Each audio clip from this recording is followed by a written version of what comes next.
वंदे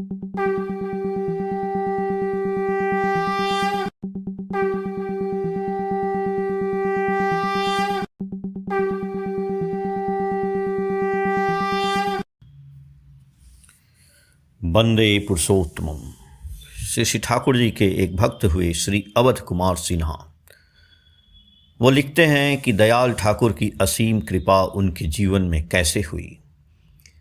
मैंने श्री ठाकुर जी की सददीक्षा सन 1982 में मुजफ्फरपुर में ग्रहण की थी और 2 वर्ष बाद स्वस्तैनी व्रत। यह स्वीकार करने में तनिक भी संकोच नहीं कि इतना पहले दीक्षा लेने के पश्चात भी मैं शायद ही यजन याजन इष्टवृत्ति ठीक कर पा रहा हूँ। फिर भी दयाल की दया प्रत्यक्ष एवं परोक्ष रूप से समय समय पर अनुभव करता रहता हूँ। मैं पेशे से शिक्षक हूँ और डीएवी पब्लिक स्कूल में अनेकों जगह प्रधानाचार्य के रूप में योगदान करता रहा। इसी क्रम में मैं सोनभद्र उत्तर प्रदेश जिले के रिहंद नगर स्थित एनटीपीसी की कॉलोनी में सितंबर 2011 से जुलाई 2014 तक डीएवी स्कूल में पदस्थापित था। दयाल की दया से मेरी अपनी एक मारुति 800 मॉडल कार थी जिसे मैं अक्सर स्वयं ही चलाया करता था। इस गाड़ी का उपयोग मैं आसपास के इलाके में सत्संग में भाग लेने में करता था और मेरी यह भी सोच थी कि यदि मैं इस गाड़ी में हूँ तो मेरा दयाल की दया से किसी प्रकार का अनिष्ट नहीं होगा। कहीं पढ़ा था श्री बड़दा का ही कथन कि अपने उपयोग की बहुत सी वस्तुओं को जिन्हें हम निर्जीव समझते हैं उनमें भी प्राण होता है। यही सोच मेरी अपनी कार के प्रति भी थी, परंतु एक गलती जरूर करता रहा कि गाड़ी के लिए इष्टवृत्ति नहीं करता था। वह भूल अब सुधार चुका हूँ। विद्यालय में गर्मी की छुट्टियाँ प्रारंभ हो चुकी थीं और मैं अकेले ही आसपास के कई जगहों पर कुछ निजी एवं कुछ स्कूल संबंधी कार्य निपटाते हुए अपनी गाड़ी से रिहंद नगर अपने निवास पर लौट रहा था। यह 21 मई 2012 का दिन था। शाम करीब 4 बज रहे थे और सड़क भी अच्छी लेकिन सुनसान थी। किसी प्रकार की बाधा न तो रोशनी न ही ट्रैफिक की थी। एकाएक मुझे लगा कि गाड़ी का पिछला बायां पहिया कुछ जाम हो गया है।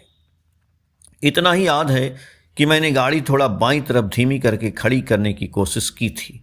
बस पलक झपकते ही सारा नज़ारा बदल गया। एकाएक देखा कि गाड़ी सड़क छोड़कर बाईं तरफ करीब 7-8 फुट नीचे एक पेड़ से टकरा कर रुक गई थी।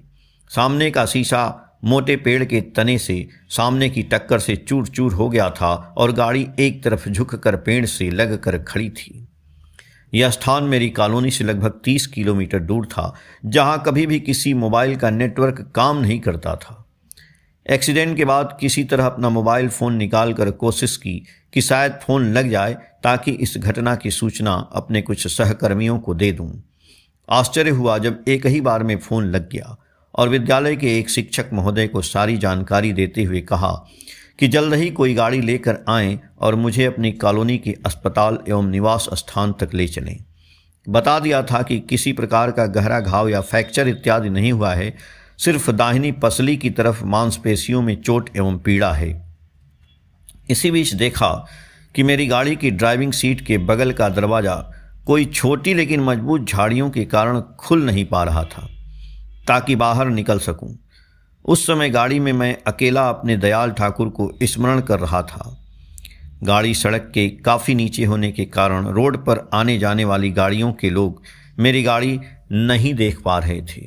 लगा कि मदद के लिए जब तक मेरे परिचित लोग नहीं पहुंच पाएंगे तब तक ऐसे ही गाड़ी में फंसे रहना पड़ेगा।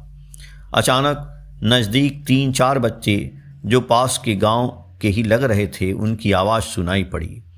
मैंने आवाज़ देकर उन्हें अपनी गाड़ी का दरवाज़ा खोलने को कहा। मैं यह देखकर अत्यंत आश्चर्यचकित हुआ कि इनमें से एक बालक के हाथ में छोटी कुल्हाड़ी भी थी। लगा कि दयाल ठाकुर ने उन्हें प्रेरणा देकर मेरी मदद के लिए ही भेजा था। उन बच्चों ने शीघ्र ही झाड़ी काट कर हटाया और गाड़ी का दरवाज़ा खोलकर मुझे बाहर निकलने में मदद की। मैं ऊपर सड़क तक पहुंचा कि अचानक 2 लड़के जो घटना स्थल से लगभग 1 किलोमीटर पर ही गांव में रहते थे, एक मोटरसाइकिल से वहां पहुंचे और अपने घर ले गए और मुझे कुछ आराम पहुंचाने की इच्छा से जल्द ही मेरे लिए चाय की व्यवस्था करने लगे। शायद वे सब 1-2 वर्ष पूर्व मेरे विद्यालय के छात्र रह चुके थे।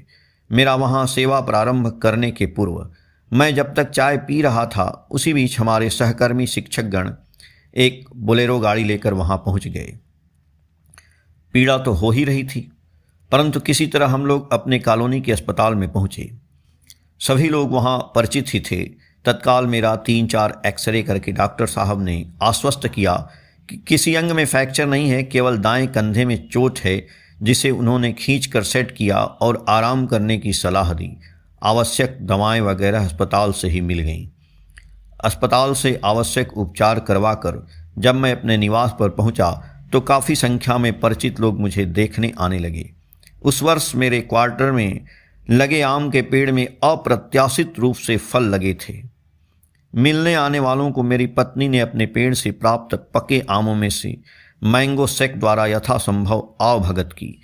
मेरी दुर्घटनाग्रस्त मारुति कार दूसरे दिन मार्केट में एक गैराज पर लाकर खड़ी कर दी गई। मोटर गैराज सड़क किनारे ही था।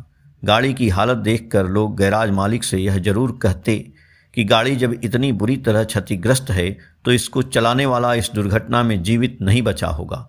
लेकिन यह जानकर सभी के आश्चर्य का ठिकाना नहीं रहता कि गाड़ी का ड्राइवर जीवित है और उसके शरीर के किसी अंग में न तो कोई फ्रैक्चर है न ही कोई गंभीर चोट है। इस कारण मुझे परिचित अपरिचित कितने ही लोग देखने आते और अधिकतर लोगों के सत्कार के लिए वही मैंगो शेक। दयाल की विशेष दया यह भी रही कि उन दिनों स्कूल में गर्मी की छुट्टियां चल रही थीं, इसलिए अपनी सुविधा अनुसार ही स्कूल की जीप से स्कूल चला जाता था। एक दिन की भी मेडिकल या अर्जित अवकाश लेने की नौबत नहीं आई। मैं पूरी तरह स्वस्थ होकर अपने विद्यालय नियमित रूप से जाने लगा।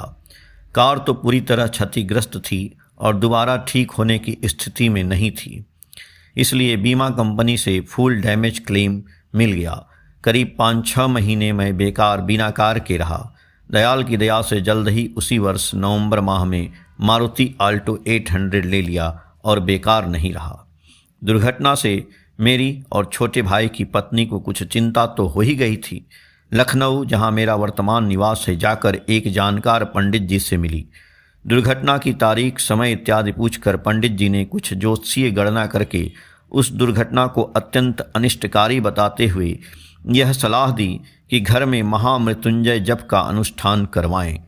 लेकिन पुनः कुछ सोचकर उन्होंने पूछा कि क्या आपके पतिदेव ने किन्हीं गुरु की दीक्षा भी ग्रहण की है।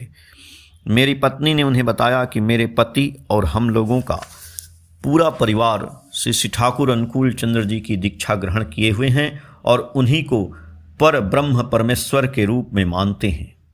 इतना सुनकर कुछ विचार करके पंडित जी ने कहा कि आपके पति अपने गुरु के कारण ही इस भीषण दुर्घटना में बाल बाल बच गए और अब श्री महामृत्युंजय जप की आवश्यकता नहीं है। इस घटना के कुछ महीने पश्चात हम लोग देवघर गए। श्री ठाकुर जी का दर्शन प्रणाम करने के उपरांत पूजनीय बाबाईदा को संक्षेप में उक्त दुर्घटना के बारे में जानकारी दी और आशीर्वाद की कामना की। उन्होंने यह बात जोर देकर कहा कि दयाल का आशीर्वाद है ही, गाड़ी चलाते समय बराबर नाम जप करते रहें।